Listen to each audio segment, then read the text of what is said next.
सामने घूमता रहता है, दैट इज कि sir can I start from here. ठीक है, तो मैंने यहाँ पे लिख दिया can I start from here, क्या मैं यहाँ से शुरुआत कर सकता हूँ?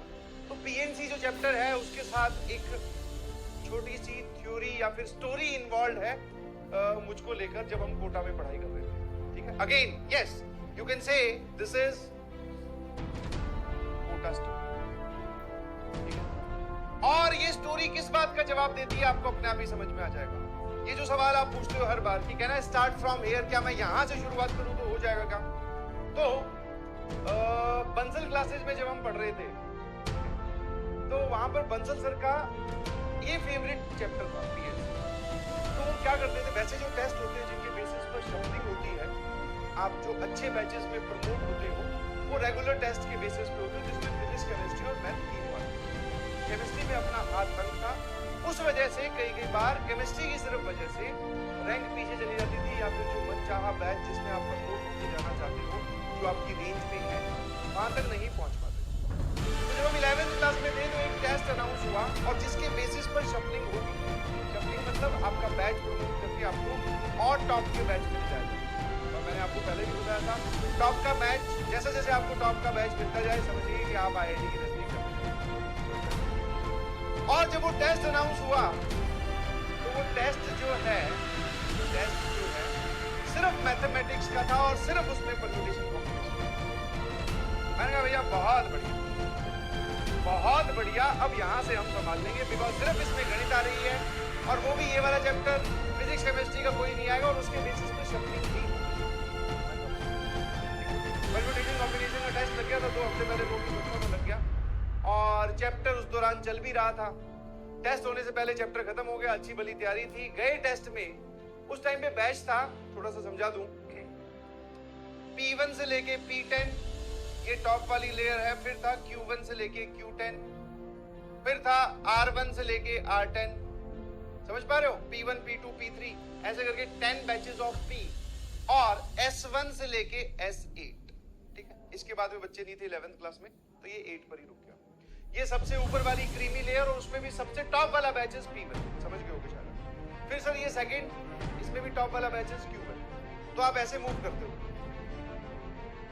ऐसे। ठीक है, उस टाइम पे जब टेस्ट अनाउंस हुआ तो आई वाज इन Q3।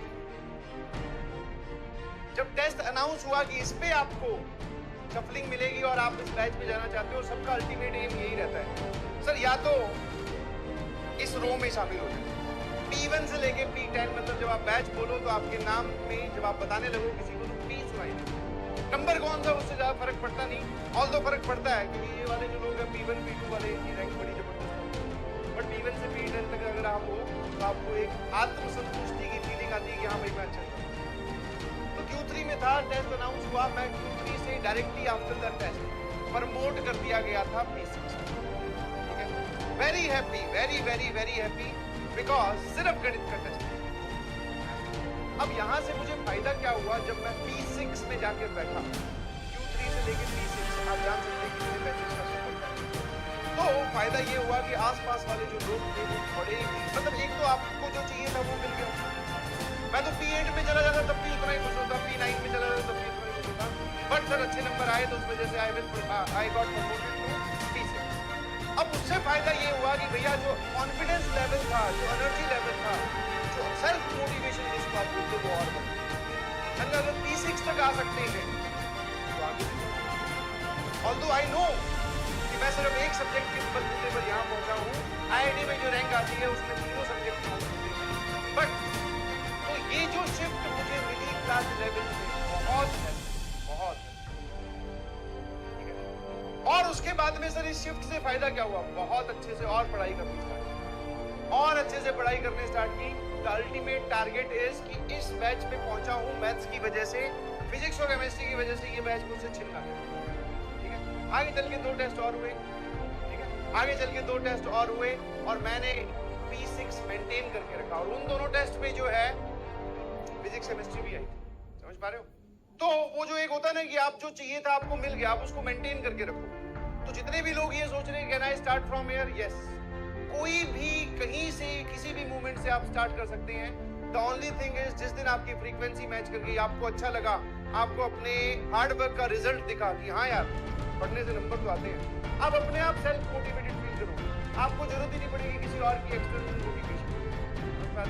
तो everyone can start from everywhere, और जितना जल्दी स्टार्ट करोगे उतना जल्दी रिजल्ट आपके पास आएगा। जितना आप डिले करते जाओगे रिजल्ट उतना ही दूर जाता है। तो जो भी लोग सोच रहे हैं कि क्या मैं यहाँ से शुरुआत कर सकता हूँ, बिल्कुल। सर क्या मैं यहाँ से शुरुआत करके आईआईटी की बहुत अच्छी रैंक तक जा सकता हूँ, हाँ जी। क्या सर मैं मेहनत कर कर जो भी हमारा ड्रीम है उसको फुलफिल कर सकता हूँ, यस। आप शुरुआत करो। तो आपकी की गई मेहनत अगर आपको रिजल्ट के तौर पे दिखती है तो हम मोटिवेटेड हो जाते हैं। Please start doing hard work from this chapter only, और अपने आप से प्रॉमिस करो कि कोई लाइव लेक्चर आज के बाद मिस नहीं करेंगे।